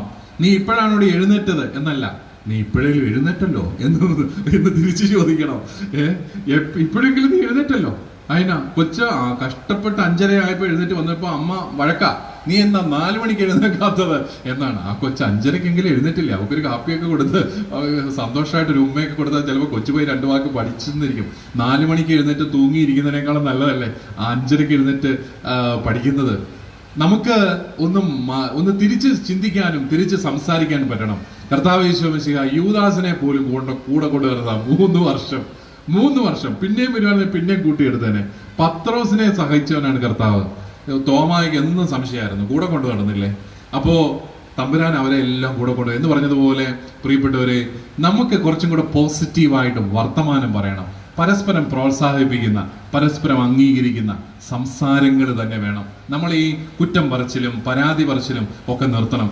പണ്ട് കുറേ നാളുകൾക്ക് മുമ്പ് 10-60 വയസ്സുള്ള ഒരു അമ്മച്ചി എന്നെ കാണാമെന്നിട്ട് പറഞ്ഞു, അച്ഛാ എനിക്ക് എൻ്റെ കെട്ടിയോനിൽ നിന്ന് അടിയന്തരമായിട്ട് വിവാഹമോചനം വേണമെന്ന് പറഞ്ഞു. ഞാൻ പറയാം, എൻ്റെ അമ്മച്ചി ഈ വയസ്സാക്കാലത്ത് എങ്ങോട്ട് പോകാൻ അമ്മച്ചി വിവാഹമോചനം മേടിച്ചിട്ട്? അതല്ല എൻ്റെ അച്ഛാ, സഹിക്കാൻ പറ്റുന്നില്ല. ഞാൻ എന്നാ പറ്റി, പ്രശ്നം എന്നാ? ഒരു കുഴപ്പമില്ലായിരുന്നല്ലോ അച്ഛാൻ ഇന്നലെ വരെ. അല്ലല്ല, ഈ അടുത്ത നാൾ വരെ ഒരു കുഴപ്പമില്ലായിരുന്നു. കാരണം എന്നാ, അങ്ങേര് ആപ്പീസിൽ പോകുമായിരുന്നേ, എങ്ങാണ്ട് ആപ്പീസിൽ ജോലി ഉണ്ടായിരുന്നു. അതുകൊണ്ട് രാവിലെ എഴുന്നേറ്റ് പൊക്കോളുമായിരുന്നു, വൈകുന്നേരം വരത്തുള്ളൂ. ഇപ്പൊ ഇയാൾക്ക് ജോലിയില്ല, ഇപ്പൊ റിട്ടയർമെന്റ് ആണെന്ന് പറഞ്ഞിട്ട് ഇയാൾ കസേര എടുത്ത് അടുക്കളയിലിട്ട് എന്നെ ഭരിക്കാൻ തുടങ്ങിയിരിക്കുക. എന്താ, നീ ഭക്ഷണം ഉണ്ടാക്കുന്നത് ശരിയായില്ല, നീ സാരി കൊടുത്തത് ശരിയായില്ല, നീ അത് ചെയ്തത് ശരിയായില്ല, നീ തൂത്തപ്പോ പിന്നെയും പൊടി കിടക്കുന്നു. ആ പട വഴക്കായി വക്കാണായി. അപ്പൊ അമ്മച്ചി പറയുന്നത്, എനിക്ക് സഹിക്കാൻ പറ്റത്തില്ല അച്ഛാ, ഇത്രയും നാൾ എങ്ങനെയെങ്കിലും ഞാൻ ജീവിച്ചു, ഇയാൾ ഇല്ലേലും ഞാൻ എവിടെങ്കിലും പോയി അനാഥമന്ദിരത്തിൽ പോയി ജീവിച്ചാൽ എനിക്കിത് സഹിക്കത്തില്ല എന്ന് പറഞ്ഞാൽ, ഈ കുറ്റം പറഞ്ഞ് പുറകെ നടക്കുന്ന ആർക്കാ ഇഷ്ടം? നന്മ പറയാനായിട്ട് തുടങ്ങണം. ഈസ്റ്ററിന്റെ സന്തോഷം എന്നൊക്കെ പറയുന്ന കുടുംബങ്ങളിൽ വേണ്ടേ? ചുമ്മാ ഇങ്ങനെ ഈസ്റ്ററിന് ഉള്ള സർവമാന മൃഗങ്ങളെയും വെട്ടിക്കണ്ടിച്ച് കറിയാക്കി കഴിച്ചാൽ മാത്രം മതിയോ? അതുപോരാ. അത് നമ്മുടെ സംസാരത്തിലും നമ്മുടെ ചിന്തകളിലും നല്ല പ്രകാശമാനമായ ചിന്തകൾ വേണം. അതാണ് പ്രിയപ്പെട്ടവരെ ക്രിസ്ത്യാനിയുടെ വ്യത്യാസം. ക്രിസ്ത്യാനി കുരിശിന്റെ നിറവിലും അവൻ ശാന്തനാണ്. കാരണം നമ്മുടെ കർത്താവ് എത്ര ശാന്തതയോടെയും ധീരതയോടെയുമാണ് കുരിശ് എടുത്തത്. അവിടുന്ന് ഒരിക്കലും കുരിശിൽ നിന്ന് ഇറങ്ങിപ്പോയില്ലല്ലോ. അവിടത്തേക്ക് എന്തെല്ലാം അത്ഭുതങ്ങൾ കാണിക്കായിരുന്നു. കുരിശിൽ ഒന്നും ചെയ്തില്ല. സാധാരണ മനുഷ്യനെ പോലെ അവിടുന്ന് കുരിശിൽ മരിച്ചു, അവസാനത്തുള്ളി രക്തം വാർന്നിറങ്ങുന്നിടം വരെ. പക്ഷെ ആ കുരിശിനെ രക്ഷയുടെ മാർഗമാക്കി മാറ്റി. ആ ഒരു വലിയ കാഴ്ചപ്പാടിൽ നിറയാനായിട്ട് നമുക്ക് എല്ലാവർക്കും സാധിക്കട്ടെ എന്ന് ആശംസിക്കുന്നു.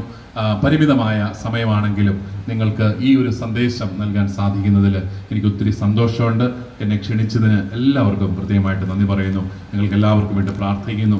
കർത്താവായ ഈശോയെയും ഞങ്ങളുടെ ഈ പ്രിയപ്പെട്ട സഹോദരി സഹോദരന്മാരെയും അവരുടെ കുടുംബങ്ങളെയും സമൃദ്ധമായിട്ട് അനുഗ്രഹിക്കണമേ. ഞങ്ങളുടെ ഈ ദേവാലയം മനോഹരമായിട്ട് അതിമനോഹരമായിട്ട് ഉയർന്നു വരുമ്പോൾ അതിന് പിന്നിൽ പ്രവർത്തിച്ച എല്ലാവരെയും അനുഗ്രഹിക്കണമേ. ഈ ദേവാലയത്തിന് ചുറ്റും ഒരു ബലിപീഠവും ഒരിടയനും ഒരു ആട്ടിൻ പറ്റവും എന്നതുപോലെ എല്ലാവരും കൂട്ടായ്മയിലായിരിക്കുവാൻ അവിടുന്ന് അനുഗ്രഹിക്കണമേ. ഞങ്ങളുടെ ഓരോരുത്തരുടെയും കുടുംബങ്ങളിൽ ഉത്ഥാനത്തിൻ്റെ വലിയ സന്തോഷവും ശാന്തതയും ഉണ്ടാകുവാൻ ഞാൻ പ്രാർത്ഥിക്കണമെന്ന് അത് സാധ്യമാക്കണമെന്ന് ഞങ്ങൾ പ്രാർത്ഥിക്കുന്നു. വലിയ ബുദ്ധിമുട്ടുകളുടെയും ഒക്കെ മുമ്പിലും വലിയ വേദനകളുടെയും രോഗങ്ങളുടെയും മുമ്പിലും ധീരതയോടെ സാക്ഷ്യം വഹിക്കുവാൻ അനുഗ്രഹിക്കണമേ എന്ന് പ്രാർത്ഥിക്കുന്നു. നമ്മുടെ കർത്താവ് മിശിഹായുടെ കൃപയും പിതാവായ ദൈവത്തിൻ്റെ സ്നേഹവും പരിശുദ്ധാത്മാവിൻ്റെ സഹവാസവും നിങ്ങളോടുകൂടി ഉണ്ടായിരിക്കട്ടെ, എപ്പോഴും എപ്പോഴും എന്നേക്കും. ആമേൻ. ഗായക സംഘം ഇപ്പോൾ ഒരു ഗാനം കൂടി ആലപിക്കുന്നു. പാട്ടുപുസ്തകത്തിലെ 7-ാം നമ്പർ പാട്ട്, അതിരുകളില്ലാത്ത സ്നേഹം, ദൈവസ്നേഹം, നിത്യസ്നേഹം. നമ്മോടുള്ള യേശുവിൻ്റെ സ്നേഹം അതിരുകളില്ലാത്തതാണ്. അത് നിത്യസ്നേഹമാണ്. അത് യാതൊരു വ്യവസ്ഥകളും ഇല്ലാത്തതാണ്. ഒരു വ്യവസ്ഥകളുമില്ലാതെ എന്നെ സ്നേഹിക്കുന്ന എൻ്റെ ദൈവത്തിന് ഏറെ നന്ദി. ദൈവത്തെ ഞാൻ മറന്നാലും, ഞാൻ ദൈവത്തിൻ്റെ സ്നേഹത്തിൽ നിന്ന് അകന്നാലും, എനിക്ക് വേണ്ടി എൻ്റെ താതൻ്റെ സ്നേഹം എപ്പോഴും തുടിച്ചുകൊണ്ടിരിക്കും. എൻ്റെ അമ്മ എന്നെ മറന്നാലും, ആരെല്ലാം എന്നെ തള്ളിക്കളഞ്ഞാലും, എൻ്റെ ദൈവം എന്നെ കാത്തിരിക്കുന്നു. പാട്ടാരംഭിക്കുന്നു. അതിരുകളില്ലാത്ത സ്നേഹം, ദൈവസ്നേഹം, നിത്യസ്നേഹം.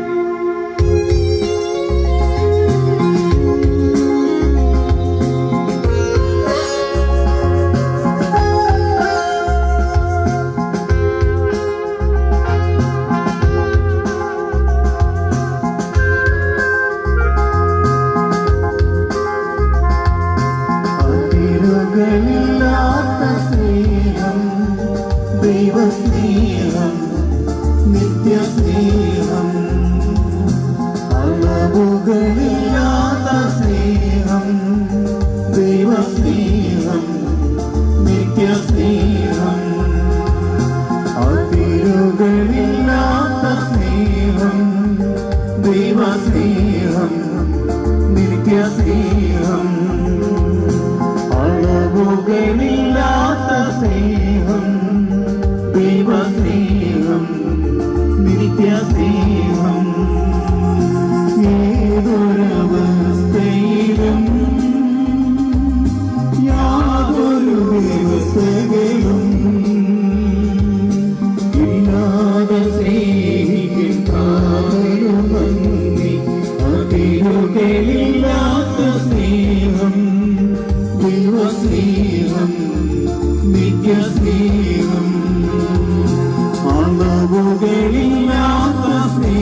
വിളിച്ചിടുന്നു. എന്നെ ഓമനയായി കരുതുന്നു. അതിരുകളില്ലാത്ത സ്നേഹം, ദൈവസ്നേഹം, നിത്യസ്നേഹം. അളവുകളില്ലാത്ത സ്നേഹം, ദൈവസ്നേഹം, നിത്യസ്നേഹം.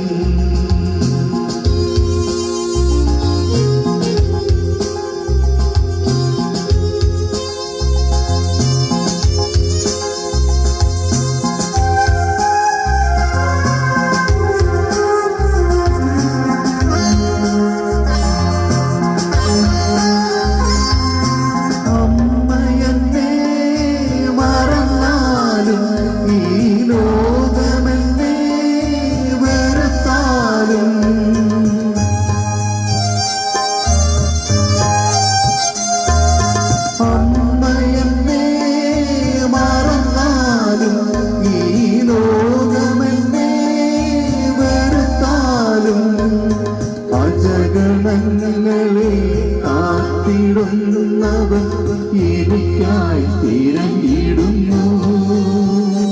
എന്നെ ഓമനയായി കരുതുന്നു. അജഗണങ്ങളെ കാത്തിടുന്നവൻ എനിക്കായി തിരഞ്ഞിടുന്നു. എന്നെ ഓമനയായി കരുതുന്നു. അതിരുകളില്ലാത്ത സ്നേഹം, ദൈവസ്നേഹം, നിത്യസ്നേഹം. അളവുകളില്ലാത്ത സ്നേഹം, ദൈവസ്നേഹം, നിത്യസ്നേഹം. ഏതൊരവസ്ഥയിലും യാതൊരു വ്യവസ്ഥകളും ഇല്ലാതെ സ്നേഹിക്കും ആവനു നന്ദി. അതിരുകളില്ലാത്ത സ്നേഹം, ദൈവസ്നേഹം, നിത്യസ്നേഹം. അളവുകളില്ലാത്ത സ്നേഹം, ദൈവസ്നേഹം, നിത്യസ്നേഹം.